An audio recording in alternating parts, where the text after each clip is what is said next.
जय हिंद। आशा करता हूं कि आप सभी अच्छे होंगे और आप सभी की तैयारी अच्छे से चल रही होगी। आज वीडियो में बात करेंगे आरपीएफ एसआई एवं आरपीएफ कांस्टेबल के मेडिकल के बारे में एवं मेडिकल की तैयारी के बारे में। वीडियो में आगे बढ़ने से पहले आप सभी भाई बहनों से अनुरोध है, निवेदन है, ऐसे भाई बहन जो चैनल पे नए हैं प्लीज चैनल को सब्सक्राइब कर सपोर्ट करिएगा। मुझे भी मोटिवेशन मिलेगा कि मैं आपके लिए कुछ बेहतर कर रहा हूँ। चलिए वीडियो स्टार्ट करते हैं। ऐसे कैंडिडेट जिनका निकट भविष्य में आरपीएफ एसआई एवं आरपीएफ कांस्टेबल का मेडिकल होगा, उनका लगातार प्रश्न यह बन रहा था कि आरपीएफ एसआई एवं कांस्टेबल के मेडिकल में क्या क्या चेकअप किया जाता है और हम आरपीएफ एसआई एवं कांस्टेबल के मेडिकल को कैसे क्लियर करें। तो आज के इस वीडियो में मेडिकल लेके जो भी आपका डाउट है, मैं सारे डाउट को क्रमवार क्लियर करूंगा। मैं आपकी जानकारी के लिए बता दूं, जो मैं आपको टिप्स और ट्रिक्स बताऊंगा, अगर आप उसका इंप्लीमेंट मेडिकल के दौरान करेंगे तो नो डाउट आप मेडिकल फिट भी होके आएंगे। इसलिए जो मेडिकल लेके मेरा व्यक्तिगत अनुभव है मैं आपके साथ साझा करूंगा। मैं आपकी जानकारी के लिए बता दूं, हमने एक नहीं लगभग 6 वैकेंसी के मेडिकल को क्लियर किया है, इसलिए मेडिकल लेके जो सटीक जानकारी रहेगी तो वह मेरे द्वारा आपको दी जा रही है। देखिए, अब मैं आपकी जानकारी के लिए बता दूं, सबसे पहले हम हेड से स्टार्ट करते हैं, अर्थात ऊपर से जो आपका बॉडी पार्ट का चेकअप होता है वहां से आपको हम डिटेल जानकारी बताना शुरू करते हैं। सबसे पहले आपका हेड चेक होता है। ध्यान रखिएगा, जब आप मेडिकल कराने जाएंगे तो अपने बाल को आप छोटा रखिएगा। आपके हेड के चेकिंग में क्या होता है कि देखा जाता है कोई गंभीर चोट तो नहीं लगी है।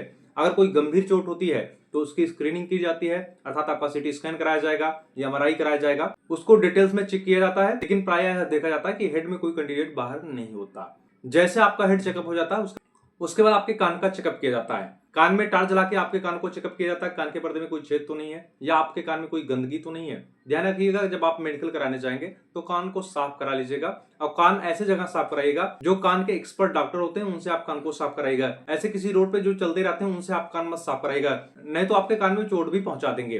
देखिए, आपके सुनने की क्षमता को भी चेकअप करते हैं और सुनने की क्षमता आपका चेकअप इस प्रकार किया जाता है, जब आपका मेडिकल होता रहता है उसी समय बातचीत के समय आपके कान के सुनने की क्षमता का चेकअप को कर लेते हैं। इसके बाद आता है तीसरा आपका आई चेकअप। सबसे अधिक संख्या में अभ्यर्थी आई के प्रॉब्लम की वजह से बाहर होते हैं। इसमें आपका विजन टेस्ट होगा और आपके इस वैकेंसी के मेडिकल में चश्मा अलाउड नहीं है, दिमाग में यह भी बना के चलिएगा। अर्थात मेडिकल के समय आप चश्मा लगा के मेडिकल नहीं करा सकते। और मैं आपकी जानकारी के लिए बता दूं, आपका निकट दृष्टि दोष चेक किया जाएगा, आपका दूर दृष्टि दोष चेक किया जाएगा, उसके बाद आपका कलर ब्लाइंडनेस भी चेक किया जाएगा। और पुनः मैं बता दे रहा हूं, इस वैकेंसी में अधिक संख्या में अभ्यर्थी आई के प्रॉब्लम की वजह से ही बाहर होते हैं। वीडियो में आगे बढ़ने से पहले मैं आप सभी कैंडिडेट को बता दूं, देखिए, चाहे आप आरपीएफ का मेडिकल कराने जा रहे हो या किसी भी डिफेंस एग्जाम का मेडिकल कराने जा रहे हो, तो आप सभी को पता होना चाहिए कि आपका विजन 6/6 होना चाहिए।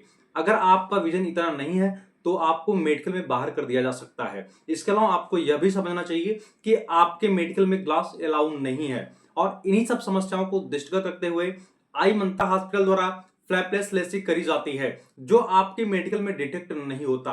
अगर हम आई मंत्रा हॉस्पिटल की विशेषता की बात करें तो मैं आपकी जानकारी के लिए बता दूं, आप जो ट्रीटमेंट कराते हैं उसमें भी इनके द्वारा 5% का डिस्काउंट दिया जाता है। मैं आपकी जानकारी के लिए बता दूं, यहाँ पे जो आपका आई चेकअप होगा वह आपका फ्री ऑफ कॉस्ट होने वाला है। ध्यान रखिएगा, जब आप आई चेकअप कराने जाएंगे तो आप मेरे चैनल का नाम जरूर बता दीजिएगा, तभी आपका आई का चेकअप फ्री ऑफ कॉस्ट किया जाएगा। यह आप अपने दिमाग में बना के चलिएगा। इसके अलावा इस हॉस्पिटल के अन्य विशेषताओं की बात करें तो इस हॉस्पिटल से लगभग 2500 से अधिक कैंडिडेट अपना ट्रीटमेंट करा के मेडिकल में फिट होके गवर्नमेंट जॉब में अपनी सेवा दे रहे हैं। इनके यहाँ जो आपका आई चेकअप किया जाता है, उस आई चेकअप के प्रोसेस में सिर्फ इनके द्वारा 5 मिनट का समय लिया जाता है, क्योंकि इनके यहाँ जो आपका आई चेकअप किया जाता है वह आधुनिक मशीनों से किया जाता है। मैं आपकी जानकारी के लिए बता दूं, अगर आप आई मंत्रा हॉस्पिटल के बारे में डिटेल में जानकारी प्राप्त करना चाहते हैं, अगर आपका अन्य कोई डाउट बन रहा है तो स्क्रीन पे इनका नंबर दिख रहा है, आप उस पर कॉल करके डिटेल में जानकारी प्राप्त कर सकते हैं।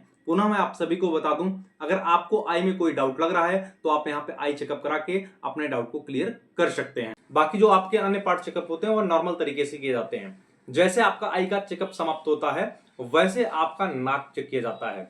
नाक में आप क्या चेक किया जाता है कि आपके नाक में कोई इन्फेक्शन तो नहीं है, क्या नाक की हड्डियां टूटी तो नहीं है। अगर आपको डेनस की प्रॉब्लम होती है तो उसमें भी आपकी स्क्रीनिंग होती है। मैं आपकी जानकारी के लिए बता दूं, जैसे ही आपका नाक का चेकअप समाप्त होता है वैसे आपका दांत का चेकअप किया जाता है। दांत के चेकअप में मैं आपकी जानकारी के लिए बता दूं, अगर आपके 1-2 दांत टेढ़े मेढ़े भी हैं तो उससे कोई प्रॉब्लम नहीं होती है। अगर आपके 1-2 दांत खराब भी है तो उससे भी कोई प्रॉब्लम नहीं होती। ध्यान रखिएगा, जब आप मेडिकल कराने जाएंगे तो अपने टीथ को क्लीन करा लीजिएगा। प्रायः देखा जाता है कि दांत के प्रॉब्लम की वजह से कोई कैंडिडेट बाहर नहीं होता, नॉर्मल आपका दांत चेकअप किया जाता है। उसके बाद आपका हाथ का चेकअप होता है, अर्थात आपके करी एंगल को चेक किया जाता है। आपका हाथ टेढ़ा मेढ़ा नहीं है, आपके हाथ को फ्लैट करके चेक किया जाता है। और हाथ के चेकअप में आपका यह भी देखा जाता है कि आपके हाथ की हड्डी टूटी भी तो नहीं है। उसके बाद आपका चेस्ट चेक किया जाता है, चेस्ट का प्रॉपर आपका एक्सरे कराया जाता है। और ध्यान रखिएगा आपके मेडिकल के समय आपका ब्लड टेस्ट, यूरिन टेस्ट भी कराया जाता है। देखिए जो कैंडिडेट टैटू को लेकर परेशान है, टैटू इसमें बड़ी समस्या नहीं देती। देखिए अगर आपका छोटा मोटा टैटू है तो नो डाउट आप परेशान मत होइए, आप मेडिकल फिट होके आएंगे। लेकिन ध्यान रखिएगा अगर आपका बड़ा टैटू है तो उसे आप रिमूव करा लीजिएगा। बाकी छोटा मोटा अगर आपका टैटू है तो उससे मेडिकल में कोई प्रॉब्लम नहीं होता। मैं आपके जानकारी के लिए बता दूं, मेल कैंडिडेट का प्राइवेट पार्ट चेकअप किया जाता है जिसमें आपके हाइड्रोसील, हार्निया और पाइल्स का भी चेकअप किया जाता है।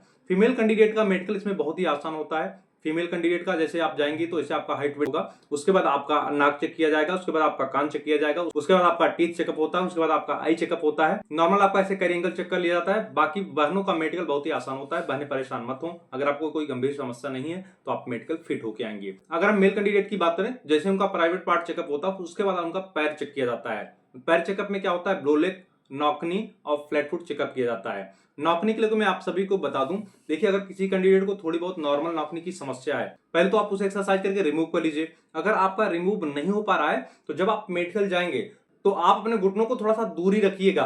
दूरी रखेंगे तो नॉर्मल अगर आपका उस समय मेजर हो गया तो नो डाउट आप मेडिकल फिट हो जाएंगे। नौकरी जब आप चेकअप कराएंगे तो आपका प्रेजेंट ऑफ माइंड मेडिकल पे ही होना चाहिए। मेडिकल लेके जो हमने आपको पॉइंट बताए, अगर इस पॉइंट में किसी को कोई डाउट बन रहा है तो आपने निसंकोच कमेंट करके बताइए, मैं उस पर डेडिकेटेड वीडियो बना दूंगा। बाकी मेडिकल लेके परेशान मत होइए, मेंटल प्रेशर मत बनाइए। जो आपकी टीम बनती है, जो आपका मेडिकल कराती है, वो आपका पूरा सपोर्ट करती है, क्योंकि उन्हें पता रहता है कि इस कैंडिडेट का यह अंतिम चरण है। आप मेडिकल के समय उद्दंडता का परिचय मत दीजिएगा, सामान्य तरीके से आप मेडिकल कराइएगा तो नो डाउट आपका मेडिकल टीम भी पूरा सपोर्ट करेगी।